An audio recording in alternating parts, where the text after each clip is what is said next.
दिल्ली में विधानसभा चुनाव से पहले दिल्ली बीजेपी ने आम आदमी पार्टी को घेरने के लिए पूरी कमर कस ली है। इसी कड़ी में दिल्ली के अलग अलग हिस्सों में बीजेपी महिला मोर्चा और युवा मोर्चा की तरफ से अरविंद केजरीवाल के खिलाफ विरोध प्रदर्शन किया गया, जिसका मुख्य मुद्दा रहा कथित तौर पर शीश महल घोटाले में अरविंद केजरीवाल का नाम आना।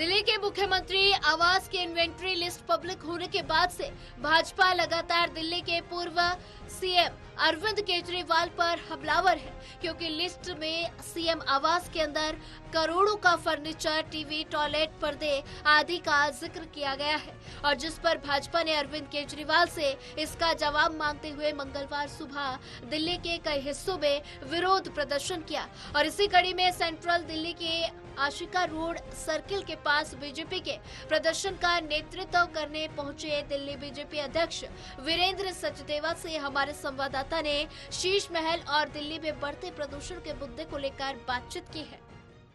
हमारा मकसद दिल्ली की जनता को बताना है कि दिल्ली की जनता के टैक्स के पैसे कैसे अरविंद केजरीवाल टॉयलेट की सीट चोरी करके खा गए। 12-12 लाख की टॉयलेट सीट, ऐसी 15 सीटें उस शीश महल से गायब हैं। तो अरविंद केजरीवाल को जवाब देने पड़ेगा, सामने रहते हैं यहाँ पर, कि कहाँ है वो टॉयलेट सीट और आखिर इस 12-12 लाख की टॉयलेट सीट में वो करते क्या थे, उसका भी जवाब देना पड़ेगा उनको। तो भ्रष्टाचारी शीश महल में जितना भी लूटपाट हुई है, करोड़ों रुपए का जो अय्याशी का सामान लगाया गया है, उसका हिसाब अरविंद केजरीवाल को देना पड़ेगा। देखिए, वायु प्रदूषण दिल्ली की एक भयंकर समस्या है जिससे हर दिल्ली वाला ग्रसित है, लेकिन अरविंद केजरीवाल की सरकार ने कभी इस विजन के साथ काम ही नहीं किया कि हमें प्रदूषण कम करना है। उन्होंने सिर्फ प्रदूषण को एक टेम्परेरी फेस बना के कुछ इवेंट मैनेजमेंट का एक कोर्स बना दिया है। PM 2.5 जिससे डस्ट पोल्यूशन होता है, उसको रोकने के लिए लगातार 12 महीने काम करने की जरूरत है, लेकिन अफसोस इस सरकार ने कभी इस तरह का कोई विजन रखा नहीं। प्रदर्शन के दौरान दिल्ली बीजेपी युवा मोर्चा, महिला मोर्चा एवं बीजेपी की जनरल सेक्रेटरी अलका गुर्जर ने हाथों में प्ले कार्ड लिए अरविंद केजरीवाल के खिलाफ नारेबाजी करते हुए नजर आए। प्रदर्शनकारियों ने अरविंद केजरीवाल के ऊपर शीश महल घोटाले को लेकर गंभीर आरोप लगाए और आम आदमी पार्टी से इस पर जवाब भी मांगा।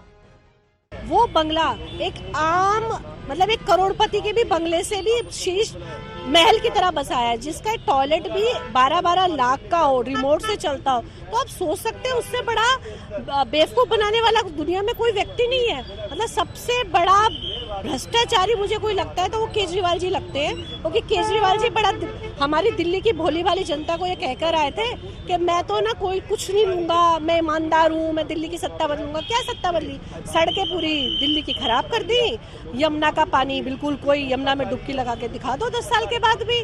बिजली के लिए भी लोग परेशान हो रहे हैं। तो क्या हमारी झुग्गी बस्तियों का, क्या हमारी सड़कों का, क्या हमारी पानी का, क्या हमारे स्कूलों का, कोई ऐसा क्षेत्र उन्होंने नहीं छोड़ा जहां पर भ्रष्टाचार ना हो। ये प्रोटेस्ट अरविंद केजरीवाल की भ्रष्ट सरकार के खिलाफ हो रहा है। जिस तरीके से उन्होंने दिल्ली को लूटा है और अपने शीश महल में जो उन्होंने पैसे अपने हम लोगों के जो जनता के पैसे हैं वो अपने शीश महल में उन्होंने लगाए हैं। जिस तरीके से दिल्ली में पोल्यूशन लोग कंट्रोल नहीं कर पाए, इन सभी इशुओं को लेकर हम लोग ये प्रदर्शन कर रहे हैं और हम लोग दिखा देना चाहते हैं कि आने वाले समय में जब चुनाव है 4 महीने बाद, तो आम आदमी पार्टी की सरकार इस बार नकारी जाएगी, क्योंकि उन्होंने दिल्ली की जनता को एकदम धोखा दिया है और उन्होंने जिस तरीके से दिल्ली जनता ने उन्हें विश्वास जताया था, उस विश्वासघात करा है। दिल्ली में विधानसभा चुनाव भी अब बेहद नजदीक है, जिसके और करीब आते ही दिल्ली में राजनीति भी तेज होती दिख रही है। बहरहाल बीजेपी के इस प्रदर्शन से आम आदमी पार्टी पर कितना असर पड़ेगा और आम आदमी पार्टी की तरफ इस पर क्या प्रतिक्रिया सामने आएगी, ये देखना होगा। सहयोगी शूरवीर के साथ दिल्ली से विशाल सिंह की रिपोर्ट।